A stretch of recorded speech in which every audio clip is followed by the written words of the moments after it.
So I had noticed a lot of other YouTubers had been releasing their top 10 best and worst lists right at the end of December and the beginning of January. And I had did my top 10 best horror movies of 2024 on New Year's Day, in fact.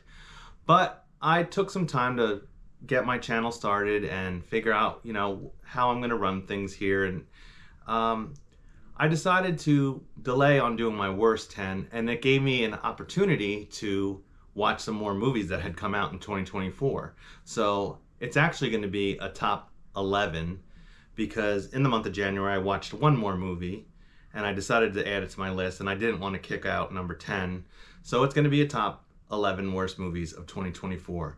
Let's get to it. So before I get into the 11 movies, I just want to go over some of the ways that I've been rating movies, because now that we're talking about the worst movies of last year, they're going to fit in categories that I haven't hit yet. I've only reviewed 3 movies in 2025, and each movie that I reviewed came in a different tier ranking that I had come up with in my mind. When I'd come up with the Good Burger review idea, I started comparing movies to burgers.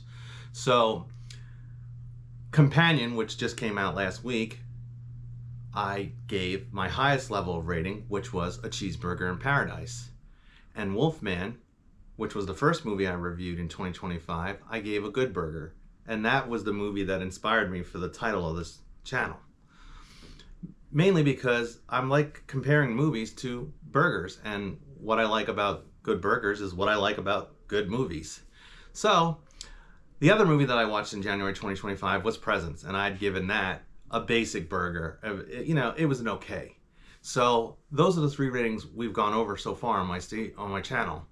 Now, there's 2 other, and there may be other ones that I'll squeeze in as the year progresses, but I had already came up with the idea of giving out a veggie burger, which would be below basic, and not meeting my expectations, not what I expected.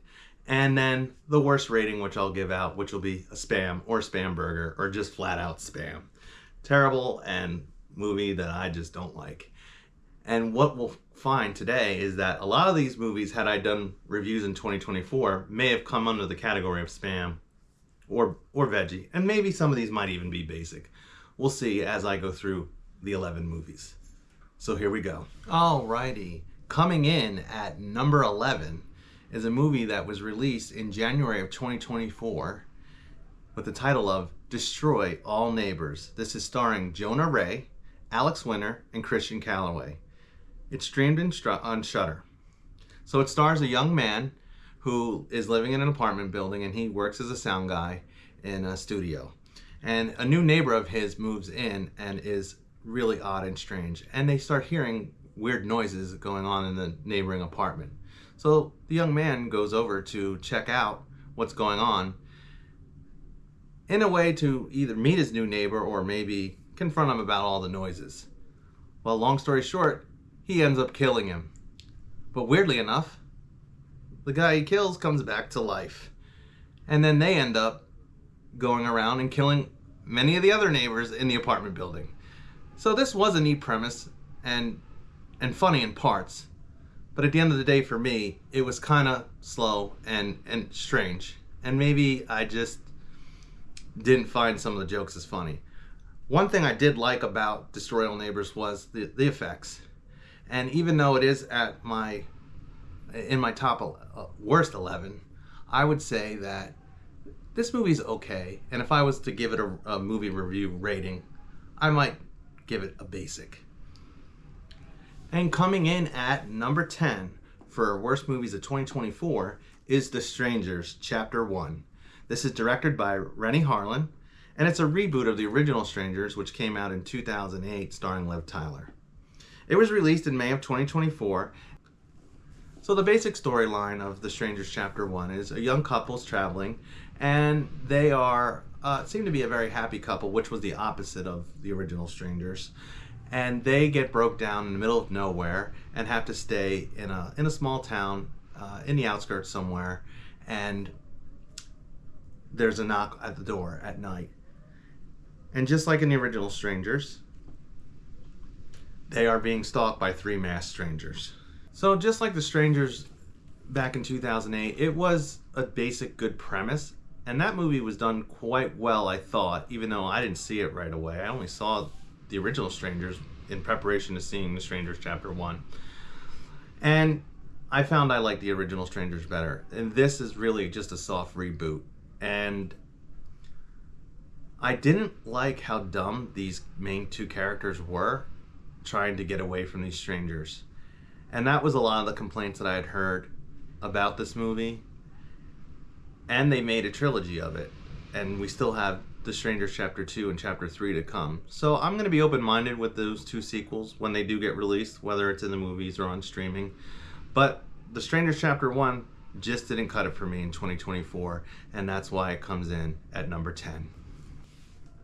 Coming in at number 9 is Founders Day. This was released in January of 2024. It stars Naomi Grace, David Druid, and William Russ. During a small town mayoral election, residents start getting picked off by a mass killer. So if I had a poll quote for this movie, I would say it's this dollar store version of Thanksgiving or Scream. It was a good idea, and I felt like in Thanksgiving they executed, the Scream premise pretty well. Whereas this, not so much. It ended up getting complicated, and in my opinion, spoiler alert on this movie and many of the movies that we're going to talk about, there's just too many killers in this movie. And I didn't really like the antagonists. And some of the people who get killed in the movie, mainly this one character, or these two characters, a girl and a guy that get killed early on, they're so annoying. And they're these like 1980 tropey, terrible characters. But the thing that was so bizarre and creepy about the boy is him and the girl are about to get it on in a school classroom, and he's referring to himself as the apex predator. And I thought, how weird is that for a young kid to say, well, he's with a girl. I'm the apex predator? I'm a predator? Creepy. Anyhow, good for him. He gets stabbed like 5 minutes after that. So at the end of the day, Founders Day just wasn't a great movie. I really didn't like it. And that's why it comes in at number 9. Okay, now we're down to number 8. And this is the one that's probably to get me in trouble. But I have to be honest with myself and my opinions. Coming in at number 8 is The Substance. This is The Substance. Hired. Let's go. There's been a slight misuse of the substance. Okay, give me a chance to explain. Have you ever gone to a restaurant and everyone you're with is like ordering lobster, or maybe you're at a party and they're serving caviar and people are like, oh, this is to die for. This is great. This is wonderful. And everyone loves it. And you're looking at it like, what? Not my style. And that's kind of what I think of when I think of The Substance. The Substance is like caviar or lobster. It's something that's great and a lot of people enjoy, and I just don't. So when The Substance was released in September of 2024, I saw it on streaming eventually, and I gave it a chance. I do have to say, I can respect this movie for the quality it is, and I notice it's getting nominated for awards. Demi Moore won a Golden Globe for it, and she deserved it because her acting was great. And I did appreciate and respect her acting, and I did appreciate and respect what the director did with this movie. Just like I can appreciate and respect when a chef cooks a good lobster, but I'm not going to eat it. So The Substance, like I already said, stars Demi Moore, Margaret Qualley, and Dennis Quaid. Demi Moore is playing the superstar actress who's on the verge of her career fading off. She's down to the fact where she's, starring in exercise videos, which I guess we've seen that somewhere before. Anyhow, she's on the verge of getting knocked out of Hollywood, out of the limelight, and she comes across a substance, or someone who offers her this substance, and she has to go into this weird area to get it.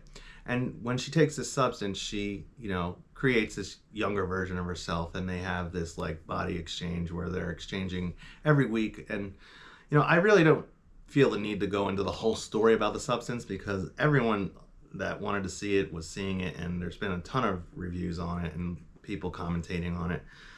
But one thing I will say is it did remind me of the transformation parts reminded me of 1986 The Fly, and the ending reminded me of the movie Carrie. So I did appreciate those parts, but I didn't really like the gore, and I guess the body horror. I guess after watching this, it wasn't as much gore as more as body horror. Maybe I'm not a body horror guy.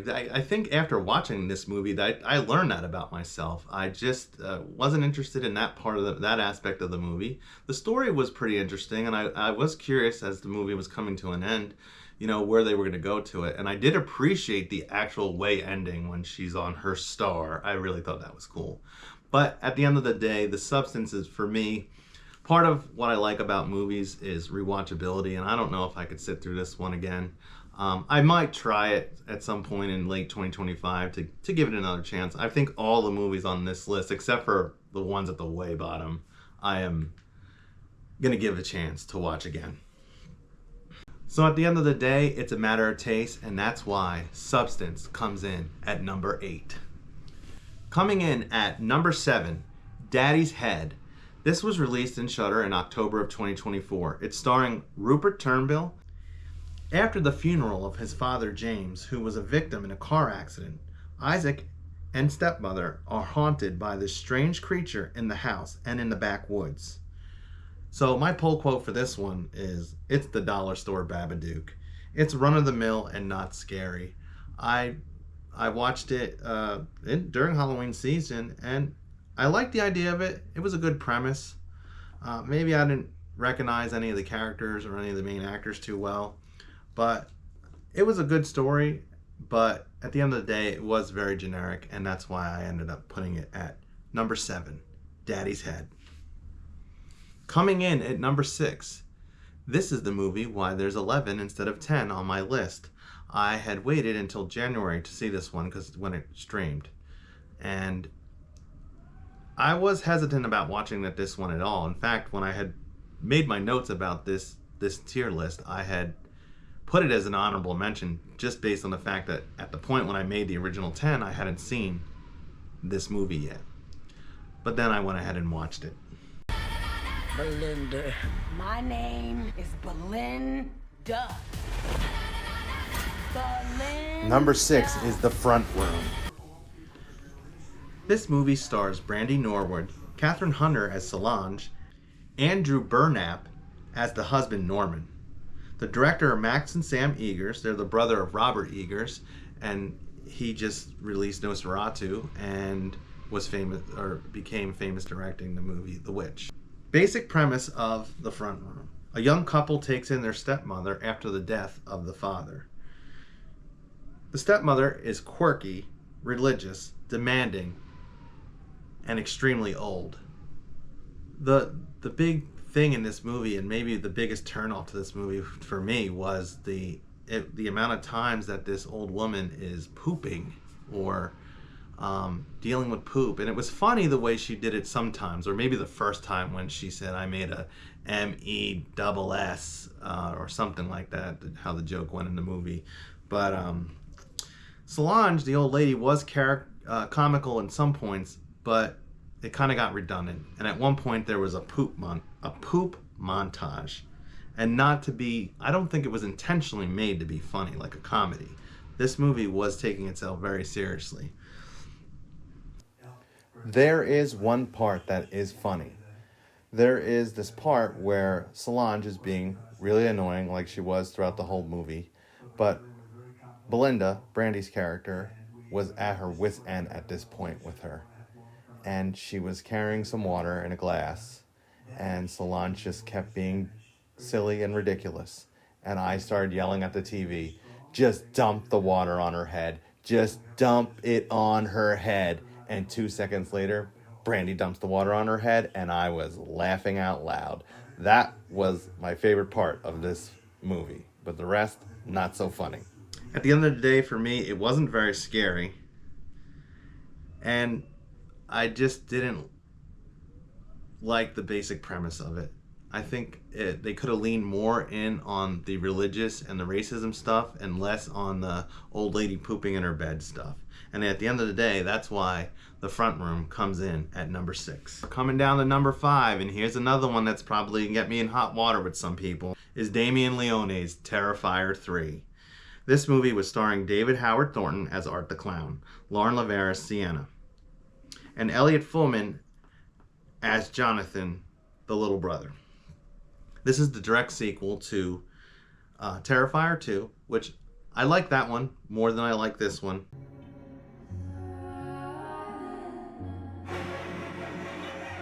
It takes place 5 years after the Terrifier 2 movie, and it's during Christmas time, which I thought was interesting, but I wasn't sure why we went to Christmas after they did fairly well at Halloween.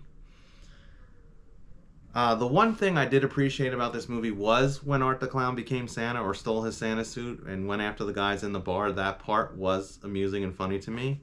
But just like The Substance, and I learned that I'm not big on body horror, and that's just my taste, I guess.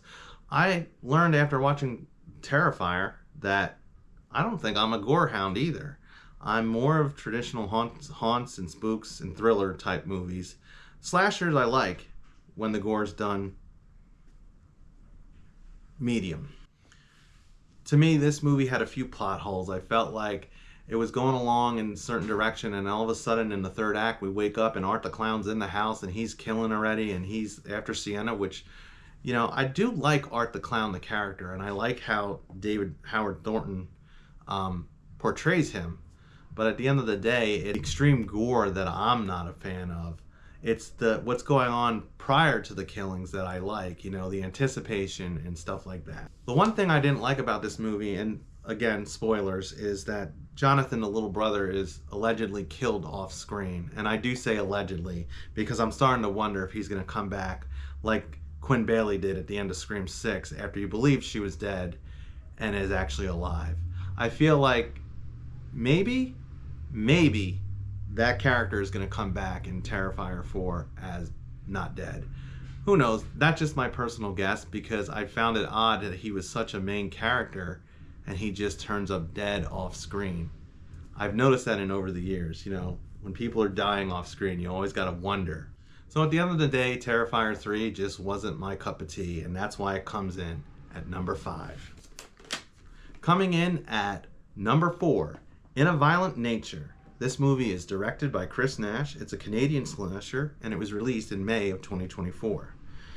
It's been kind of deemed the ambient slasher. It stars Rye Barrett as Johnny. So the basic premise of this movie is it is just like a Friday the 13th movie. Campers are out in the woods, and there's a mass killer on the loose. A story that we all know and love. And I guess the gimmick or the premise of this is that the whole movie is told from the POV of the killer. And just like we talked about recently in the movie The Presence, of how that was in the POV of the ghost, to me, when they're doing this, and I can appreciate why that they're doing that in an artistic way, but when they do this, it really does take out a lot of the tension of the movie. So in traditional slashers, you know, Freddy, Jason, and Michael, you're wondering where they are, where they're hiding. You know, Jason's in the woods, he's going to pop out. Well, you're following the main characters, the antagonists in the film, and you know that the killer could pop up at any moment. But in this movie, you're following Johnny, the killer, walking around in the woods. And that's how come he got named the ambient slasher, because as he's walking through these woods, it's beautiful. It's a beautiful area, and the cinematography is great. I can appreciate that part. I could fall asleep to those scenes. I would hope that someone might edit all this non-kill scenes of In Violent Nature and make a great ambient fall asleep to video of Johnny walking through these woods and fields. But the kills, you know, for me, were really gory. Just like in Terrifier, it was extreme gore and like extreme, you know, the way it was, the way they did it. And you know, when this movie came out, there was so much talk about the yoga kill, and I you know, that kill was interesting, but I just thought, ugh. it was just a little much for me, in my personal opinion. And the Ranger kill as well. And the rest of the kills in the movie, I saw this back in May, so I can't even remember. And I think I did watch it again when it came out on streaming, just, you know, to give it a chance. The ending was bizarre. The last 10 minutes when it cuts away from Johnny and you're in the car with the final girl who we never really get to know that well, and some other lady that just picks her up. You know, the only thing I liked about that part was the tension was brought back in that last 10 minutes because Johnny's nowhere to be seen. So I'm waiting for Johnny to pop up for one last scare, which I thought would have been amusing and funny, but well, spoilers, they did not do that. It just ends. In a Violent Nature comes in at number 4.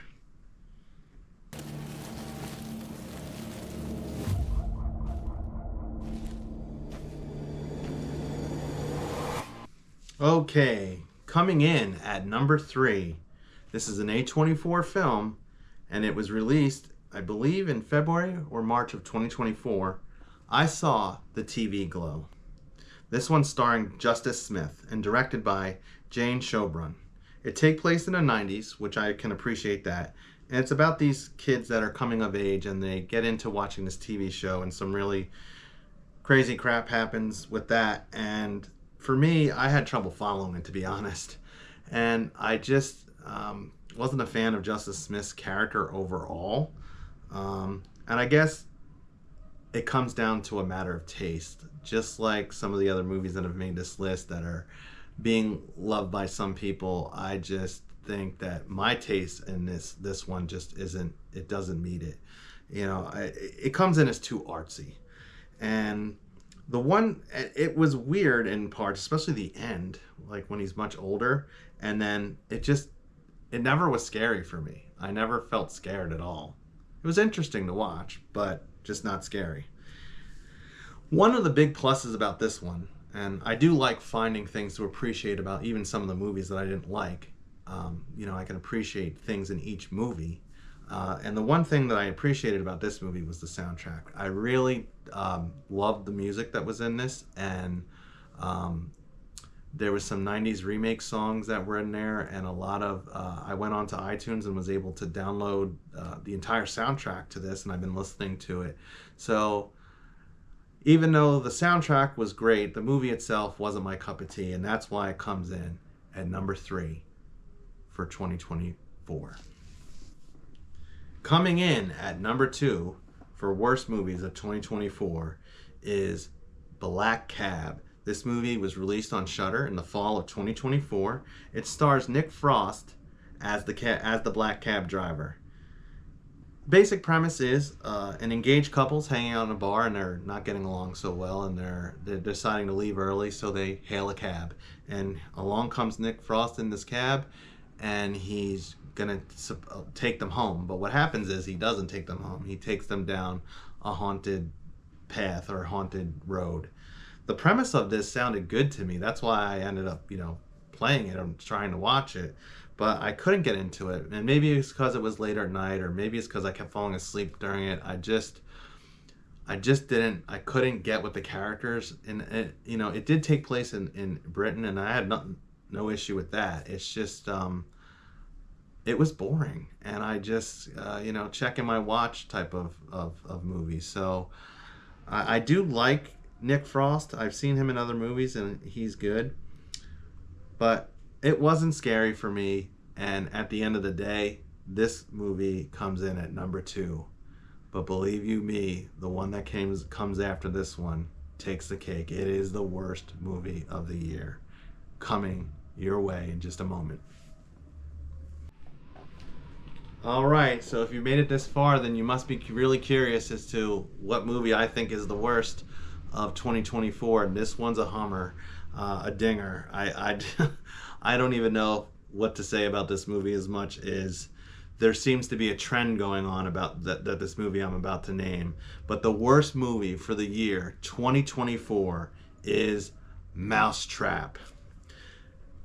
Believe it or not, it is Mickey Mouse, or Steamboat Willie, the original Mickey Mouse, becomes a serial killer in the equivalent of Chuck E. Cheese, or, you know, like a Dave and Buster's. This movie was just terrible to me. I saw it on streaming. I know it hit the theaters. I don't think it was in theaters long. There's been this trend of old Disney characters that are, I guess they're hitting their open dominion, or I forget what they call it. They're free to use as characters. You know, they're not under claims of copyright, or you can use these characters because they're so old. I mean, Steamboat Willie is almost 20 years old. I mean, almost, excuse me. Steamboat Willie is almost 100 years old, forgive me. But, you know, they did it recently with Winnie the Pooh, Blood and Honey. There was the original of that movie that came out a year or two ago, and then last year was the sequel. I did not see either of those. I just couldn't bring myself to see Winnie the Pooh being a slasher. And now, just this past month in January of 2025, they have Peter Pan.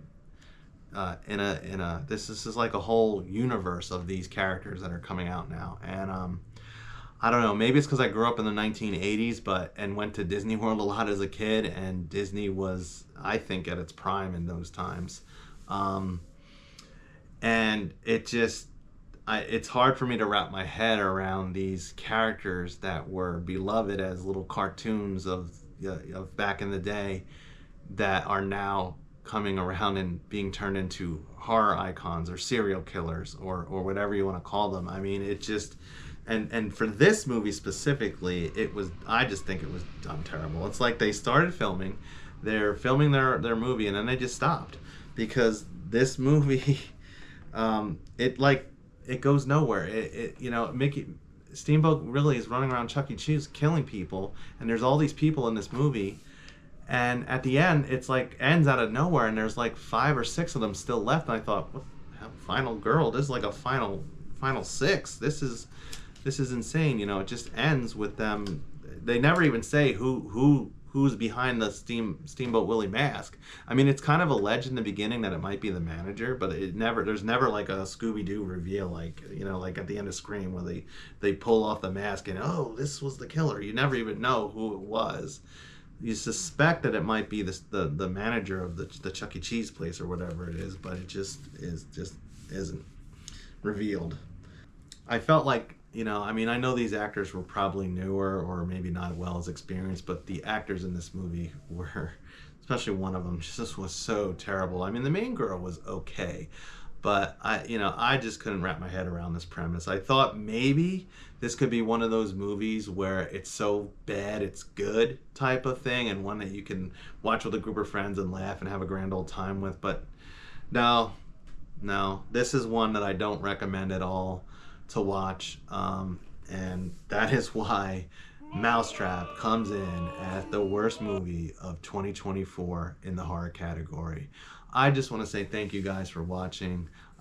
If you've made it this far, you know, I appreciate it. I would appreciate even more if you would hit the like and subscribe button. If you like this content, if you like talking movies, if you like getting just a general Joe's opinion of movies, then come on back. I'm going to be providing movie reviews and more tier lists throughout 2025.